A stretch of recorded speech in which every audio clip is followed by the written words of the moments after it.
নমস্কার বন্ধুরা, রাধে রাধে। অনেক দিন থেকে ইচ্ছে ছিল এই ভৈরবী মন্দিরে পুজো দেওয়ার, তো সময় হয়ে উঠছিল না। তো আজ মা ভৈরবীর ডাকে আজ এই ইচ্ছা পূরণ হলো।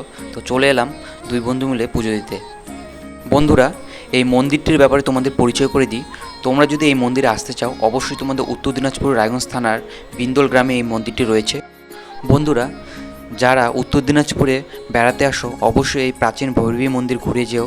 খুবই ভালো একটি জায়গা। বন্ধুরা, এই প্রাচীন ভৈরবী মন্দিরটি অনেক অনেক বছর পুরনো, আর এখানকার মা ভৈরবী কিন্তু খুবই জাগ্রত। আর যারা যারা এখানে মানত করে প্রত্যেকেরই মনস্কামনা পূরণ হয়। এই যে মা ভৈরবীর মূর্তিটি দেখতে পাচ্ছ, এটা কিন্তু কোষ্ঠী পাথরের। আর শোনা যায় আগেকার দিনে ডাকাতেরা নাকি এখানে পুজো দিতে আসতো।